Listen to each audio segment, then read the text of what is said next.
Friends, বাইরে খুব বৃষ্টি। আজকে এত বৃষ্টি যে আমার কাজের মেয়ে আসে নাই।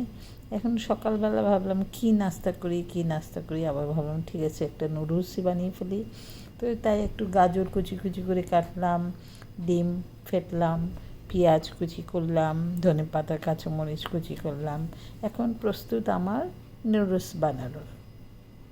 এখন আমি চুলায় নুডলস সিদ্ধ করছি। দেখেন এই যে নুডলসটা সিদ্ধ করছি।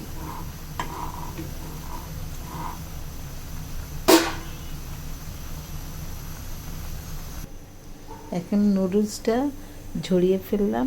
এখন আমার নুডলস তৈরি করব। এখানে একটু বাটার আর তেল দিয়ে নুডলসটা তৈরি করব।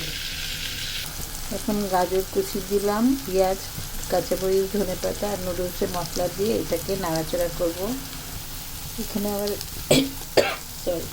এখানে আবার একটু ডিম ভেজে দিয়ে দিলাম। হয়ে গেল আমার নুডলস তৈরি। আজকের মতো ব্লগটি শেষ করি। আল্লাহ হাফিজ। Thanks for watching my video.